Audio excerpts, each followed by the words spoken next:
मैं पायल बंसल फिर आपके सामने हाजिर हूँ एक नई कहानी के साथ में, एक नई सोच के साथ में।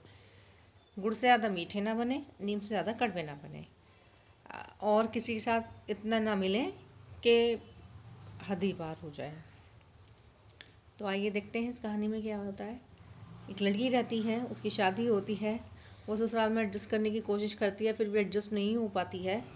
तो वो लोग अलग रहने लगते हैं। तो एक दिन ऐसा आता है कि भाई उनका काम भी बिल्कुल ठप हो जाता है और कोई काम नहीं रहता है।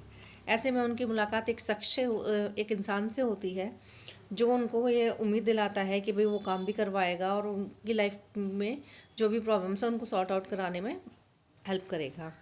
उसमें उसका भी फ़ायदा होगा और उनका भी, क्योंकि उसके पास में वो सब कुछ है जो होने चाहिए और उसको काम करने वाला चाहिए। तो इस तरह की एक आपस की म्यूचुअल अंडरस्टैंडिंग के अनुसार वो लोग आपस में मिलते हैं।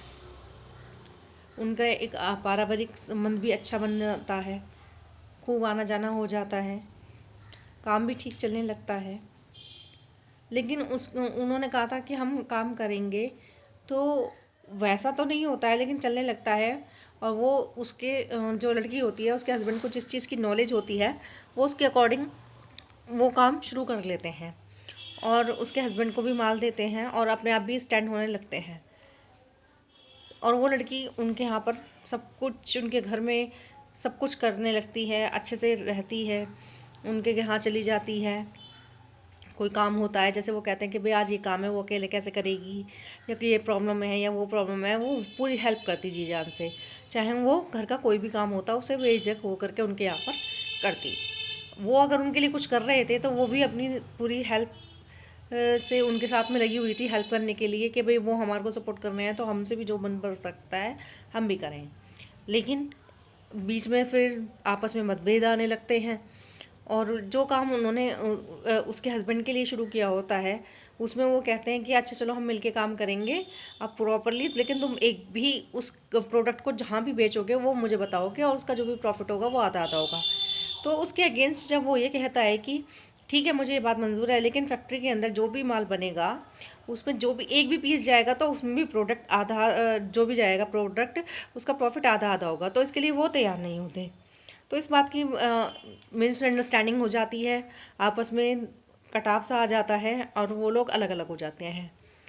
तो एक दिन उसकी वाइफ, जो लड़की परेशान होती है, वो एक दिन ये कह देती है कि मैंने अपने ससुराल में सबसे ज़्यादा मान सम्मान आपका किया, आप लोगों का ख्याल रखा, आपके घर को घर समझा, इतनी प्यार मोहब्बत की, आज मुझे उसका ये सिला मिला है। मेरी ज़िंदगी का सबसे बुरा दिन था जिस दिन आपसे ये मुलाकात हुई।